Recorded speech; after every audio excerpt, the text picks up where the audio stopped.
Baik, Assalamualaikum warahmatullahi wabarakatuh. Selamat datang, selamat bergabung dengan Bapak di mata kuliah kriptografi. Dan selama 1 semester ke depan kita akan membahas tentang kriptografi, yaitu seni dalam menyembunyikan pesan. Dan di dalam ilmu komputer ini sangat penting karena ini berkaitan dengan keamanan data.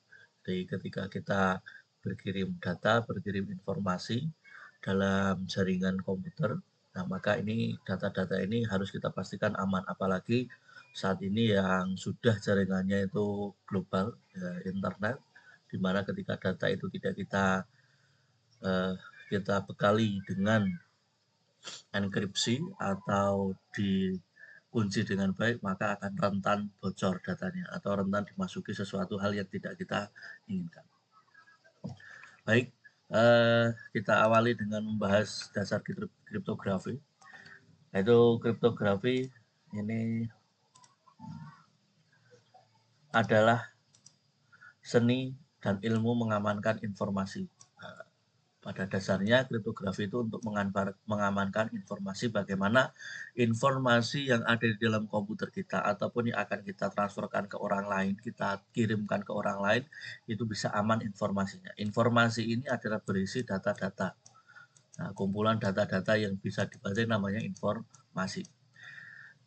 Nah, teknik-teknik untuk mengamankan informasi ini ada yang berbentuk sandi, ada yang berbentuk enkripsi, sehingga hanya orang yang diizinkan, hanya orang yang punya otoritas saja yang bisa membaca atau memproses informasi. Nah, ini namanya kriptografi, seni atau ilmu mengamankan informasi.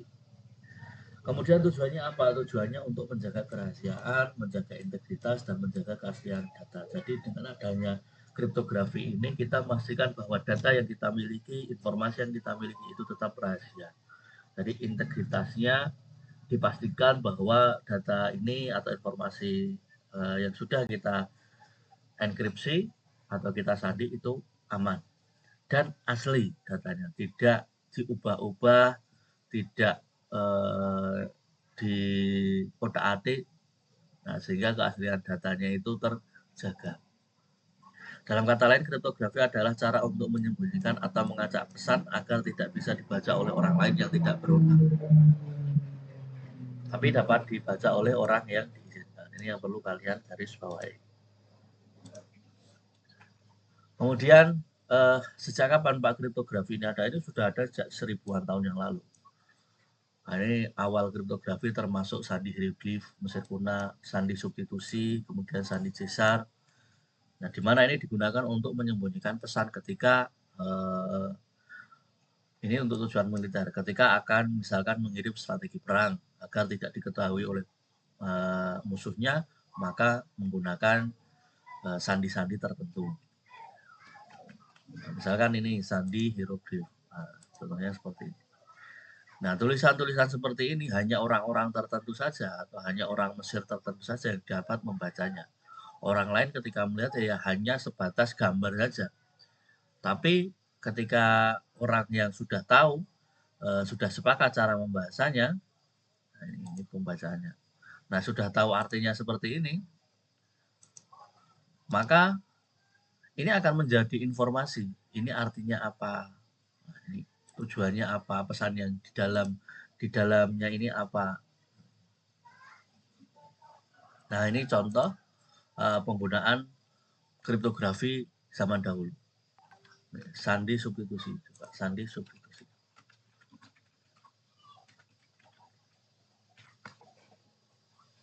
Nah, bagaimana kita menggantikan misalkan B menjadi O, E menjadi R, disubstitusikan diolah-alik yang orang mengira itu adalah huruf B, ternyata itu adalah maksudnya adalah O. Ini termasuk sandi kuno, sandi substitusi. Nah, dulu digunakan untuk sebagian besar untuk tujuan militer atau diplomatis. Diplomatis itu untuk kerjasama antar negara, antar kerajaan, agar pesan-pesan atau informasi yang disampaikan itu tidak bocor ke orang lain. Ini ribuan tahun yang lalu. Kemudian di abad pertengahan, adanya kriptografi ini atau seni menyimpan informasi ini semakin penting lagi. Nah, selama perang salib, di mana tentara dan pejabat menggunakan sandi untuk mengirim pesan rahasia. Selama Renaissance, kriptografer seperti Leon Battista Alberti dan Vigenère ini mulai muncul.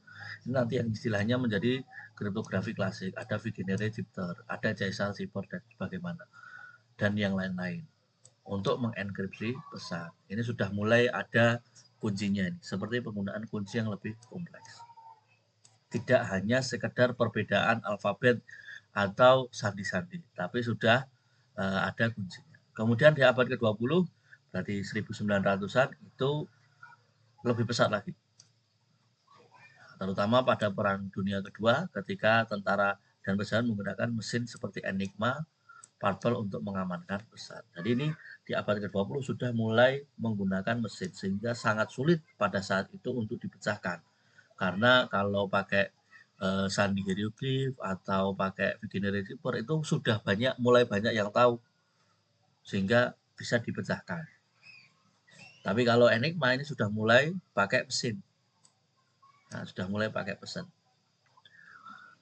Coba Enigma. Nah, sudah mulai pakai mesin seperti ini. Kalau mesin Parpel,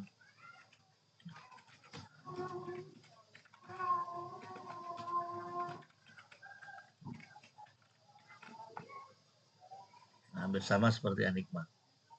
Bagaimana kita menyimpan data itu sudah menggunakan mesin. Terus sandi-sandinya itu hanya bisa dipecahkan dengan mesin. Nah, ini salah satu mesin awal atau mesin pertama yang digunakan untuk kebutuhan kriptografi. Itu namanya Enigma. Nah kalau kalian penasaran, ini sangat menarik. Ini sampai ada filmnya, film Enigma. Ini ada di Perang Dunia Kedua ini.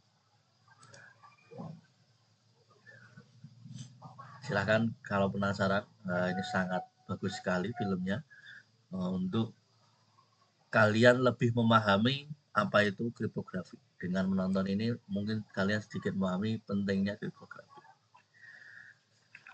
Selanjutnya ini seperti ini. Ini heliograph. Nah, ini kalau ini kriptokurensi.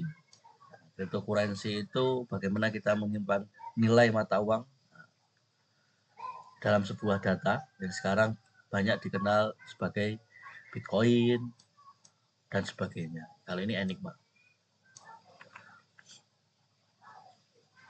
Ini sejarah atau evolusi kriptografi mulai dari kriptografi klasik, perkembangannya ini teknik kriptografi yang digunakan sebelum abad 20.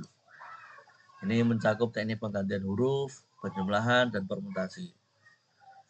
Teknik klasik dikenal termasuk Caesar Cipher. Nah, dalam 100 semester ke depan yang akan kita bahas ini dulu. Mengenalkan karena kita baru awal-awal, baru pertama kali memahami kriptografi, kita akan belajar tentang kriptografi klasik dulu selama 1 semester ke depan. Ada Caesar Cipher, ada Vigenère Cipher, ada Pfeiffer Cipher.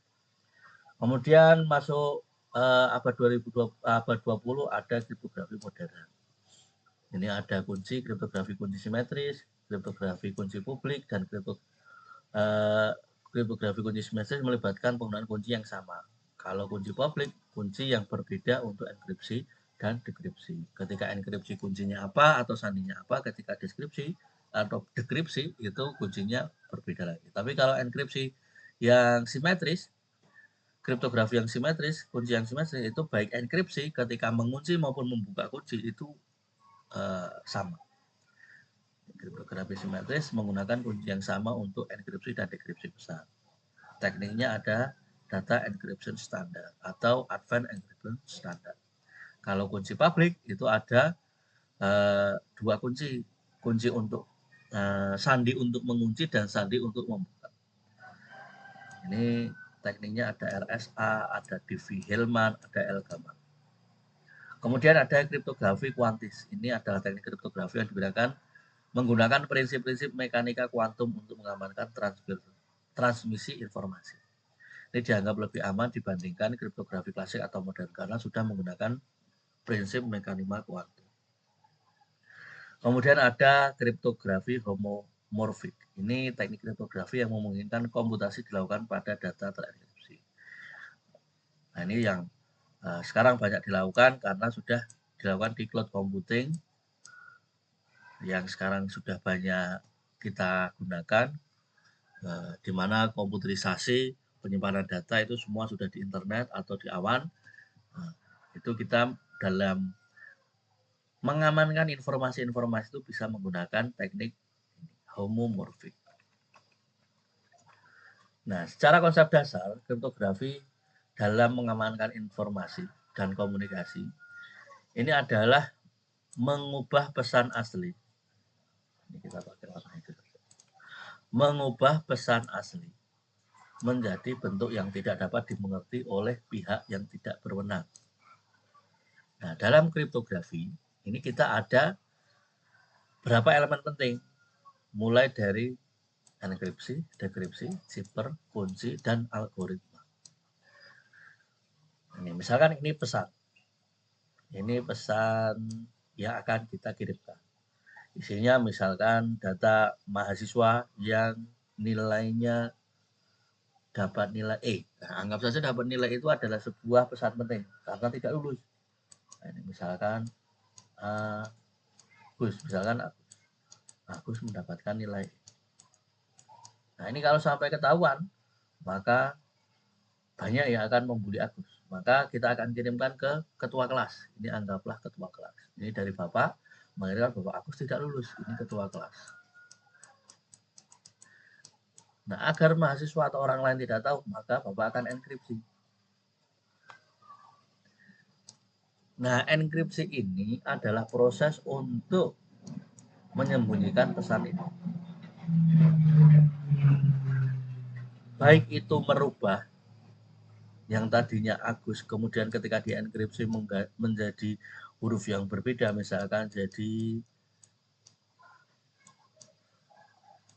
EJT 1, 2, 3, 4 EJTH. Nah, misalkan ketika orang lain melihat setelah dienkripsi menjadi pesan seperti ini. Nah, proses untuk merubah atau mengunci pesan agar tidak bisa dilihat oleh orang lain namanya enkripsi. Ini menggunakan algoritma. Baik itu dirubah maupun dikunci. Akhirnya menghasilkan pesan ini. Nah, ini sama dengan ini. Jadi orang lain ketika melihat ini nilai misalkan ini menjadi ini. Menjadi. Nah, yang orang lain lihat itu adalah pesan ini. Jadi tidak tahu maksudnya. Kemudian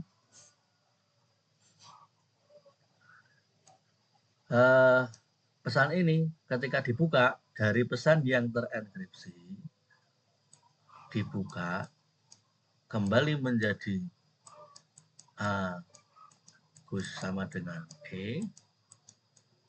Nah, ini yang bisa membuka hanya ketua kelas ini yang sudah tahu kata sandinya atau kuncinya.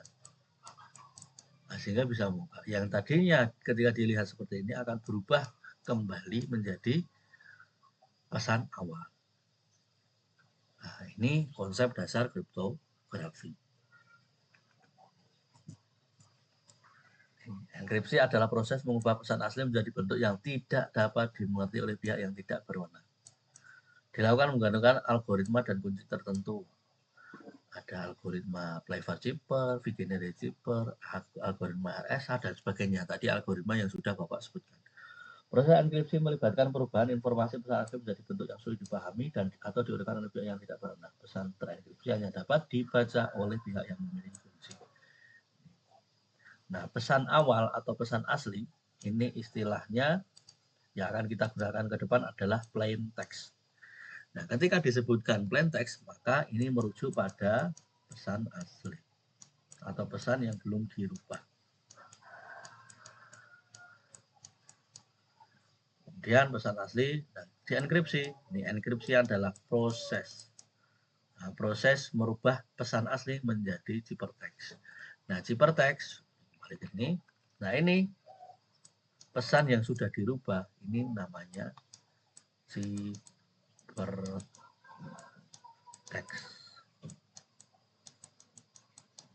Kalau ini plain text. Nah, tolong dipahami. Dienkripsi menggunakan kunci, algoritma dan kunci sehingga menghasilkan ciphertext. Kemudian ketika orang lain yang berwenang, tadi misalkan ketua kelas ingin membuka ciphertext ini, Nah, dan dia sudah punya kunci yang sama atau katasan yang sama, maka dia tinggal dekripsi menggunakan algoritma yang sama. Sehingga dari ciphertext kembali berubah menjadi plain text. Ini enkripsi, proses enkripsi dan dekripsi. Kalau dekripsi merubah pesan terenkripsi menjadi pesan asli, sama prosesnya. Jadi enkripsi itu di sini, dekripsi itu di sini. Ini kalau kuncinya sama. Nah, ini adalah pesan yang bisa dilihat oleh orang lain, tapi tidak bisa dipahami. Ini namanya ciphertext.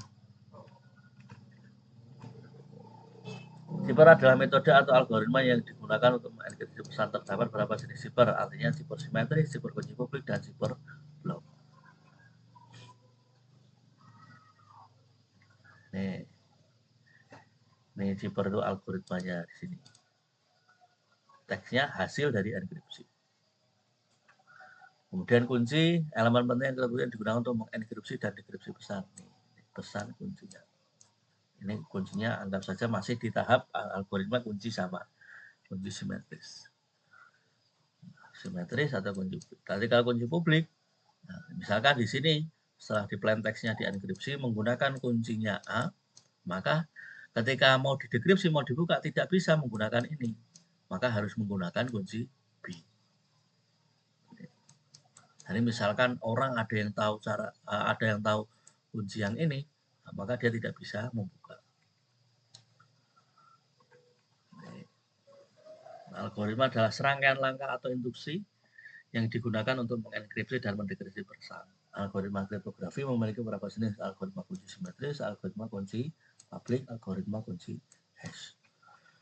Kalau algoritma itu langkah-langkahnya bagaimana enkripsi ini bisa dilaksanakan atau dekripsi ini bisa dilakukan. Kemudian jenis-jenis kriptografi, ada beberapa jenis kriptografi yang dapat digunakan untuk melindungi informasi dan komunikasi, termasuk substitusi, transposisi, algoritma kunci simetris, algoritma kunci publik, dan hash function. Yang pertama, algoritma substitusi. Substitusi adalah jenis kriptografi yang melibatkan pergantian karakter atau kelompok karakter dengan karakter atau kelompok karakter yang lain. Substitusi itu diganti. Misalkan A diganti B, B diganti S, dan sebagainya. Substitusi dapat dilakukan dengan cara menggeser pada alfabet atau menggunakan alfabet yang berbeda secara keseluruhan. Ini substitusi, mengganti. Ini contohnya nanti pakai Caesar cipher. Metode penggantian karakter sederhana yang terdiri dari menggeser setiap karakter dalam pesan sebanyak 3 kali pada alfabet. Nih, jadi digeser, A itu menjadi C, C menjadi R, dan sebagainya. Misalkan ditentukan pergeserannya adalah kuncinya adalah 13. Kalau ini kuncinya ada 13, maka A menjadi A 1, 2, 3, 4, 5, 6, 7, 8, 9, 10, 11, 12, 13. Maka A menjadi N. Nah, kalau setelah dienkripsi, misalkan Agus, kembali lagi Agus. Agus. Maka A ketika dienkripsi menjadi N, G menjadi T, U menjadi 1, 2, 3, 4, 5, 6. 1, 2, 3, 4, 5, 6, 7, 8, 9, 10, 11, 12, 13. U menjadi H, S menjadi F. Jadi ketika hasil enkripsinya atau ciphertextnya adalah NTHF. Kalau Agus. Nah, ini contohnya adalah dari mengganti dari A menjadi karakter lain, karakter asli menjadi karakter lain, dan cara menggantinya dengan cara digeser, ini adalah substitusi Caesar cipher. Kalau transposisi melibatkan perubahan urutan karakter, mengubah posisi karakter dalam pesan tanpa mengubah karakter. Ini nanti diganti-ganti posisinya. Ini kolumnar, contohnya transposition shifter. Kolumnar transposition shifter. Mengacu pada aturan ulang urutan karakter dalam pesan yang akan dikirim agar tidak dapat dibaca dengan mudah oleh orang yang tidak berwenang. Cara kerjanya mengambil pesan asli dan masukkannya ke dalam sebuah tabel dengan jumlah kolom yang ditentukan. Kemudian setiap kolom dalam tabel diurutkan secara acak berdasarkan kunci yang telah ditentukan. Selain itu, karakter-karakter dalam tabel diambil berdasarkan urutan kolom dan baris yang sesuai dengan pesan yang diinginkan. Ini sepertinya untuk algoritma kunci simetris kita akan bahas di lain waktu. Nah, minggu depan kita akan mulai bahas algoritma yang kriptografi yang klasik. Kita mulai itu karena secara prinsip dasar kalian sudah tahu, tapi kalau Bapak jelaskan yang secara deskriptif seperti ini akan kesulitan untuk dipahami. Nah, maka ini akan Bapak jelaskan lain waktu. Kita akan praktek mulai minggu depan di kriptografi klasik. Baik, mungkin untuk pertemuan hari ini Bapak cukupkan sekian dulu. Terima kasih atas kontribusinya. Semoga saya selalu sampai jumpa di pertemuan selanjutnya. Terima kasih. Assalamualaikum warahmatullahi wabarakatuh.